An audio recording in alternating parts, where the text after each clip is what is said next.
are going to discuss about the vacuole. तो vacuole बेटा हमारा एक ऐसा ऑर्गेनल होता है जो कि प्लांट और एनिमल सेल्स दोनों में ही पाया जाता है। बट एनिमल सेल की अगर हम बात करें तो ये बहुत स्मॉल और एक बहुत ही या तो स्मॉल होता है या फिर टेम्परेरी होता है। But when we talk about the plant cells तो it is a very distinct and a very larger unit और the larger organelle of the cell. And इसके बड़े होने की वजह से ये क्या होता है, बाकी सारे ऑर्गेनल्स को बाउंड्री की तरफ शिफ्ट कर देता है, क्योंकि मोस्ट ऑफ द वॉल्यूम जो होता है हमारे प्लांट सेल का, so it is occupied by the vacuole only. So we are going to discuss about its structure and function as well. तो अगर हम इसके स्ट्रक्चर को देखें तो बेटा ये क्या होता है, कोई भी एक मतलब राउंड एक बॉडी होती है, इसका स्ट्रक्चर जो होता है वो या तो राउंड होगा, round membrane bound body, and sap, that is fluid, is filled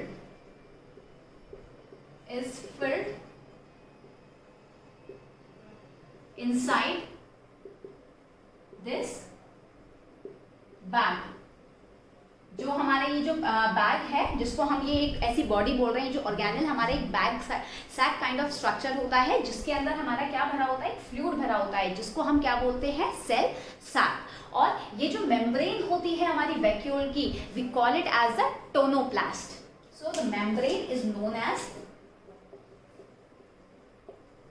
membrane of vacuole is known as tonoplast and fluid of vacuole is known as cell sap। अब ये जो बेटा हमारा सैप होता है, इसमें बेसिकली क्या होता है, दैट इज इसके अंदर क्या क्या चीजें भरी हो सकती हैं। तो इट में also the water, it can be the water, proteins, amino acids, vitamins,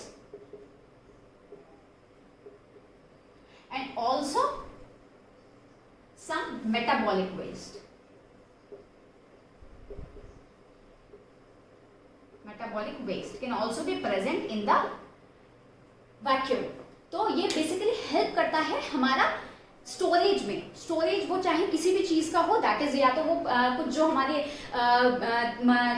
much needed materials होते हैं, हमारे जो सेल को रिक्वायरमेंट होती है, वो सारी चीजें भी प्रेजेंट हो सकती हैं। और मोस्टली जो हेल्प करता है स्टोर करने में, वो वाटर ज्यादा होता है। तो water, protein, amino acids, vitamins and also some metabolic waste it store.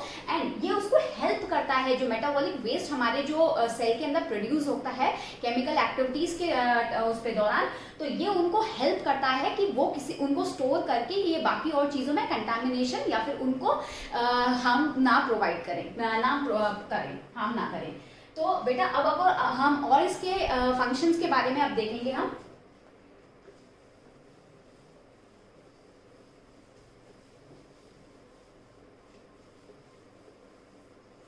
So the functions of the vacuole,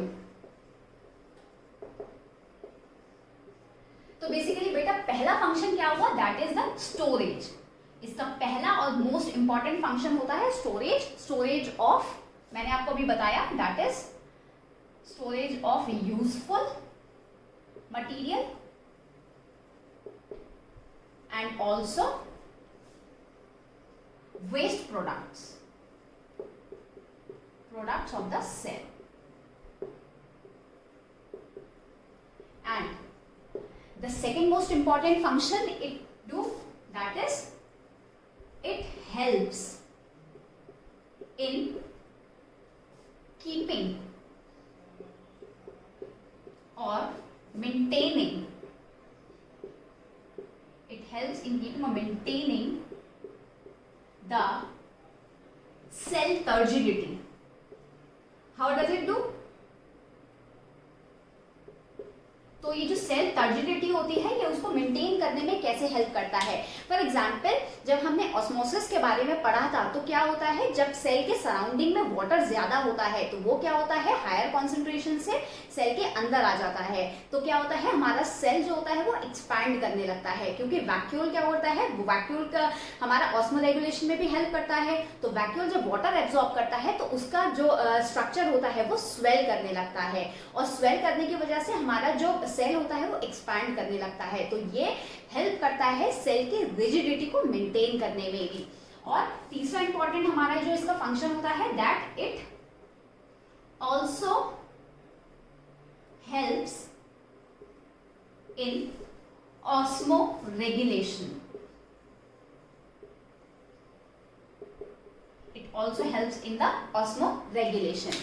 तो ये ऑस्मोरेगुलेशन में कैसे हेल्प करता है, जैसे कि फॉर एग्जांपल हमारे जब भी शुगर्स का एक्सचेंज होता है या फिर जो भी हमारे मटेरियल एक्सचेंज होते हैं और उसके जो स्ट्रक्चर्स होते हैं हमारे वैक्यूल के अंदर और सेल को जो मेंटेन करता है, तो वहां से जो एक्सचेंज होता है, तो ये पानी का हम बेसिकली बात कर रहे हैं यहाँ पे, तो वाटर का एब्जॉर्प्शन होता है, तो ये हमारा उसमें हेल्प करता है ऑस्मोरेगुलेशन में। तो बेटा बेसिकली हमने अगर देखा यहाँ पे 3 इंपॉर्टेंट फंक्शंस हमने वैक्यूल के देखे थे। One of the most important function was the storage, secondly that it helps in the maintaining of the turgidity of the cell, and the third was the osmoregulation. और मैंने आपको बताया जो plant cells होते हैं उसमें बहुत ही ज्यादा प्रोमिनेंट स्ट्रक्चर होता है, बहुत ज्यादा बड़ा होता है, और लेकिन एनिमल सेल्स में या तो ये स्मॉल होगा या फिर टेम्परेरी होता है। एंड जो हमारी इसकी मेम्ब्रेन होती है ये सैक लाइक स्ट्रक्चर होता है जिसको हम बोलते हैं storage bag of the cell, और जिसकी आउटर मेम्ब्रेन जो होती है उसको नाम हमने दिया है टोनोप्लास्ट, और जिसके अंदर फ्लूइड भरा होता है जिसको हम सैप बोलते हैं, उसको that is it is known as the cell sap. तो this was the only thing we should know about the vacuole for about the class 9th। तो बाकी हम डिटेल में क्लास 11th में हम और भी ज़्यादा चीज़ें पढ़ेंगे इसके बारे में कि कौन से एंजाइम्स और क्या क्या चीज़ें ये स्टोर कर सकता है। और हमारी क्लास 9 के हिसाब से आई थिंक बस इतना ही काफ़ी है। तो please if you have any doubt please mention in the comment box, and please like share and subscribe.